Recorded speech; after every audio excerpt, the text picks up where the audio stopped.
harapannya apa? Pemakai kendaraan atau bis Transjatim yang sifatnya umum ini bisa memecahkan persoalan terkait dengan sudah munculnya banyak kemacetan-kemacetan yang ada di jalan protokol di saat jam kerja, yaitu pada saat jam 6 pagi sampai jam 9 pagi.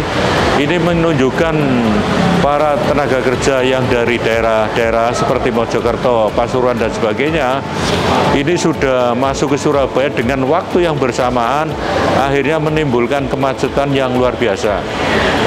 Kemudian di sore hari, yaitu kisaran antara jam 4 sore sampai jam 8 malam, ini juga mengalami penumpukan kendaraan, baik itu roda 2 maupun roda 4. Ini belum ada solusi. Karena apa? Masyarakat yang akan kembali ke daerah-daerah seperti Sidoarjo, Mojokerto, Pasuruan maupun Gresik, ini titiknya sama, rutenya sama, akhirnya menimbulkan kemacetan yang luar biasa di saat pagi maupun sore hari. Kemudian harapan dari dimunculkannya Transjatim ini untuk memecahkan persoalan, minimal ada penyatuan kendaraan-kendaraan, karena kalau beroperasinya Transjatim ini otomatis akan memperkecil jumlah kendaraan pribadi maupun sepeda motor. Harapan ini juga disadari oleh masyarakat agar bis Transjatim ini yang sifatnya umum bisa dipakai, dan memang ini diadakan dengan biaya tarif juga sangat murah sekali, terutama untuk tenaga kerja atau masyarakat umum itu hanya berbayar Rp5.000. Kemudian untuk anak-anak sekolah itu berbayar hanya Rp2.500. Jadi ini sangat mendukung sekali, karena bagaimanapun juga 5.000 atau anak-anak 2.500, bahkan bisa nanti kita signifikan, misalkan untuk anak-anak sekolah bisa 1.500 juga kemungkinan akan kita tinjau ulang, karena untuk meringankan anak-anak juga. Jadi harapan ke depan minimal hadirnya Transjatim ini memberikan wahana solusi kemacetan yang ada di jalan protokol Surabaya maupun daerah-daerah yang menjadi tujuan.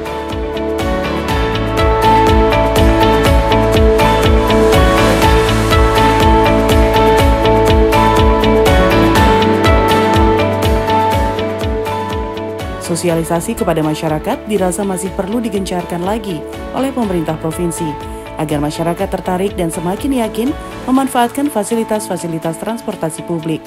Apalagi hal ini dilakukan bukan hanya semata untuk mengurangi kemacetan, namun juga mengurangi pencemaran lingkungan akibat polusi udara yang ditimbulkan oleh kendaraan.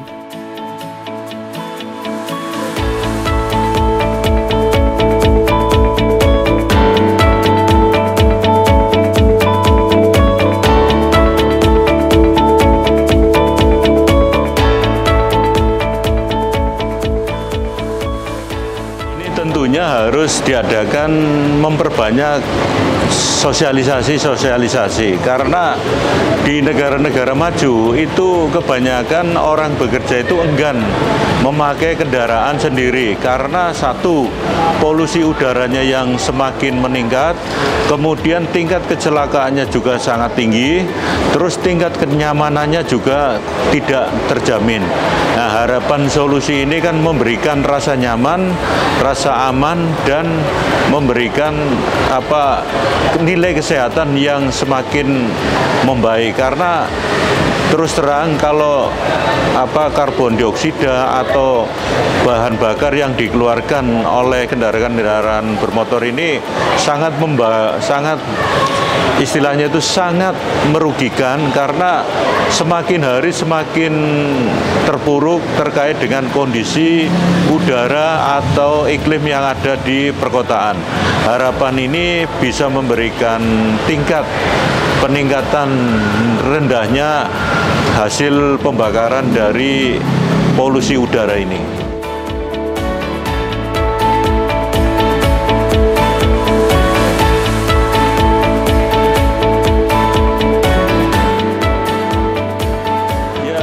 selama ini kami dari pemerintah Provinsi Jawa Timur, yaitu pemerintah provinsi yang terdiri dari eksekutif dan legislatif ini sudah melakukan sosialisasi terhadap pentingnya hadirnya dari Transjatim ini. Karena terus terang, ya memang langkah awal ini agak tersendat karena pemahaman masyarakat ini kan masih terbawa pemahaman masa lalu.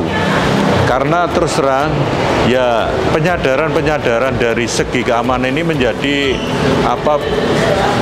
hal yang sangat penting.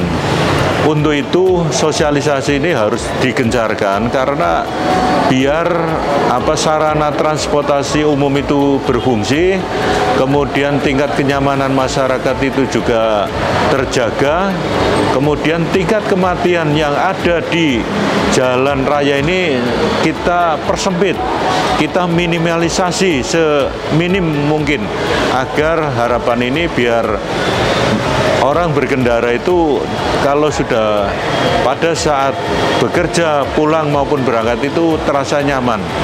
Tentunya memang sosialisasi ini dibutuhkan. Kemarin dari pemerintah Provinsi Jawa Timur sudah melakukan koordinasi sosialisasi dengan masyarakat yang dilalui oleh Transjatim ini dan rata-rata menerima dengan baik. Dan ketika diberikan solusi dengan harga murah, terjangkau, tingkat kenyamanan maupun fasilitas dari Transjatim ini sudah betul-betul luar biasa. Dari WiFi-nya ada, dari CCTV-nya ada, terus tepat waktu, ini yang terpenting. Jadi durasi keberangkatan Transjatim ini betul-betul sudah diatur sedemikian rupa agar tujuan dari Mojokerto maupun dari Sidoarjo maupun dari Gresik masuk ke Surabaya itu dengan tenggang waktu yang sudah terukur.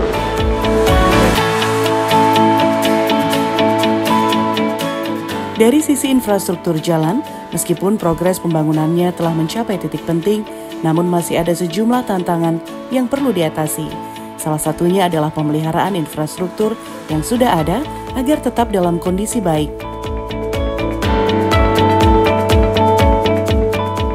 Kita sama-sama melakukan baik. Kalau toh ada kurangnya, kritisi kami. Bisa lewat Dewan, bisa lewat Disub, ya, bisa lewat call center. Dari Disub. Yang kedua dari Bina Marga. Bina Marga Jawa Timur ini concern terhadap pembangunan jalan di Jawa Timur. Yang paling gampang, contoh yang sering kita kunjungi adalah di kabupaten kota. Hampir semua jalan provinsi halus, lebar. Dan kita sepakat kalau ada kerusakan, lubang, ada yang komplain, itu 2 jam sudah selesai. Senin komplain, Selasa beres. Terutama lubang-lubang dari yang rusak.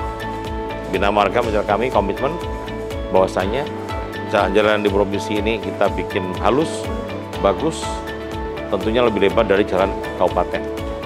Pemeriksa semua jalan ada 3 kategori, nasional, provinsi, dan kabupaten. Nah, kita fokus Bina Marga Jawa Timur, jalan provinsi. Ya, sekali lagi, jalan provinsi. Dan contoh dapil saya di Banyuwangi, kita baru bangun Jajak Pesanggaran.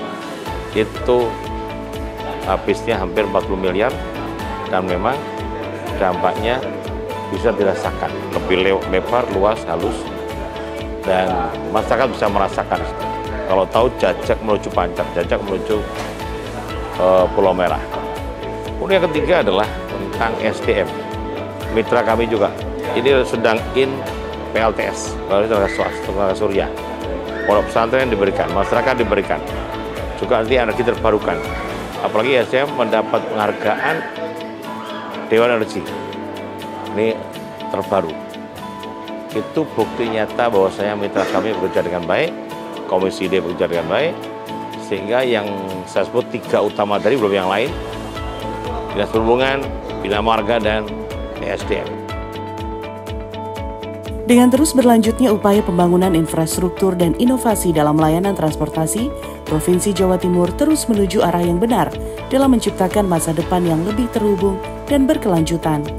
Dengan memanfaatkan potensi sumber daya dan semangat kolaboratif, Bukan tidak mungkin Jawa Timur akan menjadi model bagi daerah lain dalam pengembangan perhubungan yang inklusif dan modern.